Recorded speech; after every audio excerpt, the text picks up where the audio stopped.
बच्चों का स्कूल्स में एडमिशन, ख़ास तौर पर नर्सरी क्लास में जब आपको पहली बार बच्चों का एडमिशन कराना होता है, तो पेरेंट्स के मन में काफ़ी सारी सवाल पैदा होते हैं, काफ़ी सारा उनको कन्फ्यूजन होता है कि हमें किस तरह से स्कूल सेलेक्ट करना है, किस स्कूल में हमें बच्चे का एडमिशन कराना है, क्या चीज़ें हैं जो हमें देखना चाहिए स्कूल्स में एडमिशन कराने से पहले। तो मैं कुछ क्लैरिटी लाने की कोशिश करूँगी इस वीडियो के थ्रू कि क्या-क्या पॉइंट्स आपको देखने चाहिए स्कूल्स में जब आप बच्चे का एडमिशन कराने जाते हैं।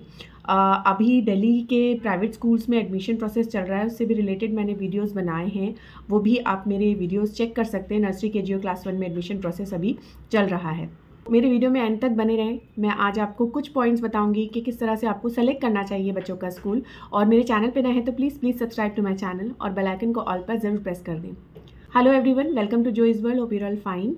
आज के वीडियो में मैं आपको कुछ पॉइंट्स ऐसे बताऊंगी कि जिसके थ्रू आपके लिए थोड़ा सा इजी हो जाए कि आपको बच्चों के स्कूल्स में क्या कुछ देखना है और किस बेसिस पर आपको एडमिशन कराना है। देखिए, आपको हर तरह के स्कूल्स मिलेंगे, बहुत महंगे फैंसी स्कूल्स, मीडियम रेंज के स्कूल्स जो इतने ज़्यादा फैंसी नहीं हैं। तो देखिए, एक तो सबसे बड़ा जो हमारा मेन क्राइटेरिया होता है वो होता है हमारा बजट, कि किस बजट का स्कूल हमारे लिए सूटेबल है। That is the first thing जो हमें देखना है कि किस रेंज के स्कूल्स में हमें एडमिशन कराना है। फ़ीस स्ट्रक्चर अगर आप देखें तो हर स्कूल का अलग अलग तरह का फ़ीस स्ट्रक्चर है। कुछ कम फ़ीस वाले स्कूल्स हैं, कुछ ज़्यादा फ़ीस वाले स्कूल्स हैं। तो ये तो एक मेन क्राइटेरिया होता है, वो पर्सनली आपके ऊपर डिपेंड करता है कि आप किस स्कूल में जाना चाहते हैं। हर कैटेगरी के जो फ़ीस स्ट्रक्चर है उस स्कूल्स में भी अलग अलग टाइप के स्कूल्स होते हैं।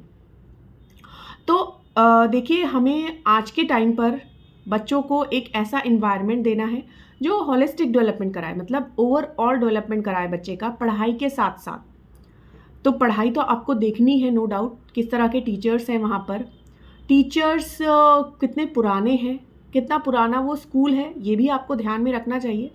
ये नहीं है कि नया खुला हुआ स्कूल्स में कुछ कमी होती है, नए खुले हुए कई कई नए स्कूल्स भी खुलते हैं जो बहुत अच्छे होते हैं, बट फिर भी आपको एक बैकग्राउंड चेक ज़रूर करना चाहिए स्कूल्स का कि कब ये स्कूल बना, कब से ये स्कूल चल रहा है, किस बोर्ड से इस स्कूल का एफिलिएशन है। 10th और 12th में जाकर जब आपका बच्चा 10th में पहुँचेगा तो किस बोर्ड से उसे एग्ज़ाम देना है, सीबीएसई है, आईसीएसई। हम कई बार ये चीज़ें नज़रअंदाज कर देते हैं, स्टेट बोर्ड का स्कूल है, ये सब आपको देखना है। इसके बाद कब ये स्कूल स्टैब्लिश हुआ, कब से ये स्कूल चल रहा है। इसके बाद देखिए, सबसे पहले तो आपको डिस्टेंस भी देखना चाहिए कि कितना दूर है आपके घर से स्कूल। कोशिश करें कि बहुत ज़्यादा भी दूर ना हो, ताकि बच्चा कंफर्टेबली ट्रांसपोर्ट करके जाके आ सके घर पे। फीस स्ट्रक्चर और डिस्टेंस, ये दो क्राइटेरिया हैं जो आप पहले ही स्कूल्स में जाने से पहले ये चीज़ें आप देख लें तो बेटर है। इसके बाद जब आप स्कूल्स में जाएं एडमिशन के लिए, एडमिशन की इंक्वायरी करने के लिए, तो आपको एकेडमिक्स तो हर कोई होते ही हैं स्कूल्स में। एकेडमिक्स के साथ साथ एक्स्ट्रा करिकुलर एक्टिविटीज़ क्या क्या कराई जाती है स्कूल्स में, ये भी आपको पता लगाना चाहिए। स्पोर्ट्स हो गया, कल्चरल इवेंट्स हो गए, इस पर क्या फोकस है स्कूल का, क्या क्या चीज़ें, क्या क्या कॉम्पिटिशन्स हुए हैं लेटली स्पोर्ट्स के लिए, क्या क्या करवाया गया है। जो बड़ी क्लासेस हैं उनको क्या क्या स्पोर्ट्स खिलाया जाता है, क्या कॉम्पिटिशन्स में ले जाया जाता है, किस लेवल के कॉम्पिटिशन्स होते हैं।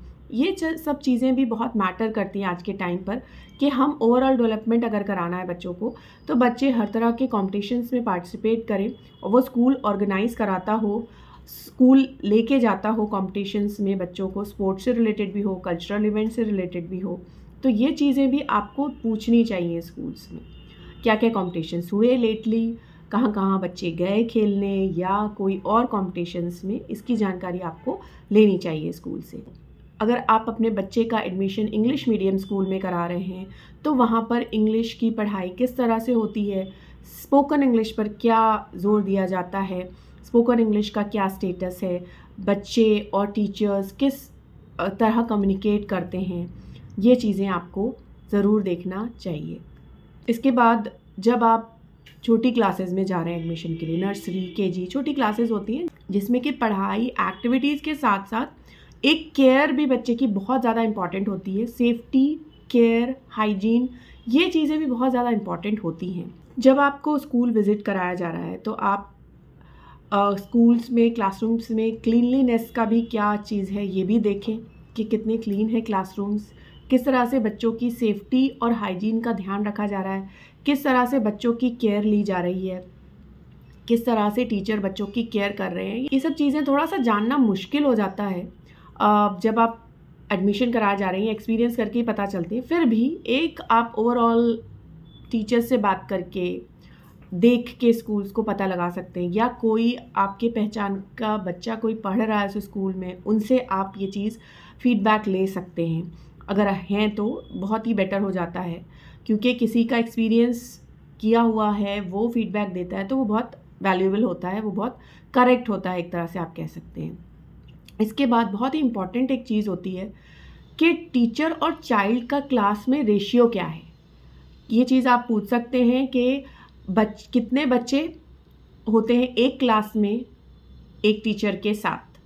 ये बहुत इंपॉर्टेंट होता है, क्योंकि कई स्कूल्स में बहुत ज़्यादा बच्चे होते हैं और एक टीचर को हैंडल करना बहुत मुश्किल हो जाता है। 30-35 के अंदर अगर बच्चे हैं एक क्लास में तो दैट इज़ गुड इनफ, क्योंकि इतने बच्चों को ईज़िली हैंडल कर सकता है एक टीचर। इससे ज़्यादा बच्चे होते हैं तो बच्चों को हैंडल करना टीचर के लिए मुश्किल हो जाता है। उनको देखना, क्लास में मैनेज करना, एक एक बच्चे पर ध्यान देना, उसके बाद फिर उनका वर्क देखना, ये सब चीज़ें डिफ़िकल्ट हो जाती हैं टीचर के लिए और उतने अच्छे ढंग से नहीं हो पाती। तो टीचर और चाइल्ड का क्या रेशियो है क्लास में, ये भी आपको एक इम्पॉर्टेंट क्वेश्चन पुट अप करना चाहिए जब आप स्कूल में इंक्वायरी के लिए जा रहे हैं। ये कुछ इम्पॉर्टेंट पॉइंट्स हैं जिसको आपको ध्यान में रखना है। हम कई बार भूल जाते हैं, हम कई बार इन चीज़ों को ध्यान नहीं रखते हैं।